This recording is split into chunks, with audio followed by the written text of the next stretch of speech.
gano'ng kahalaga? Ano yung importante? Gano'ng kalaki itong fight? Siguro, this time around, kailangan natin ng mag-focus. You just want us to like jump in and ask questions or how? Maibalik yung killer instinct and I just need 2 minutes. aggressiveness that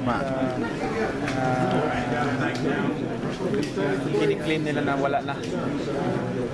Yung aggressiveness at killer instinct, nandyan pa rin yun.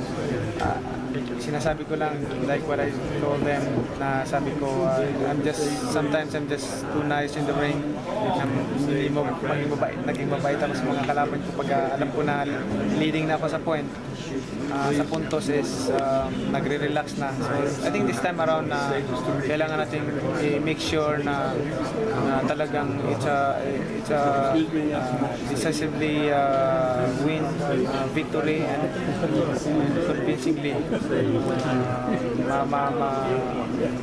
manalo tayo ng talagang hindi ganun na magkaroon ng unfair na decision. So balik US ang fight mo, ano masasabi mo rito na?